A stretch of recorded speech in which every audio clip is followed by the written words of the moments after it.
We're protecting those forests because we believe the trees have more value to humanity standing than they would have if we cut them down. We believe our lives are going to be richer, and our communities are going to be richer, and our children's lives are going to be richer if we live in a world where there are shad and sturgeon and striped bass in the Hudson River, and where our children can go to the banks and see the fishermen doing what they've been doing for generations, and where they can reach out and touch those things that men fixing their nets and waiting for the tides, and in that way connect themselves to 350 years of New York State history, and understand that they're part of something that's larger than themselves, that they're part of a continuum, that they're part of a community.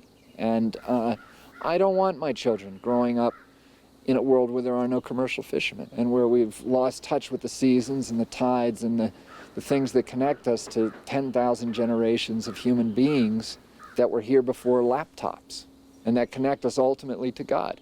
And I don't think nature is God, and I don't think we ought to be worshiping it as God, but I think it's the way that God communicates to us most forcefully.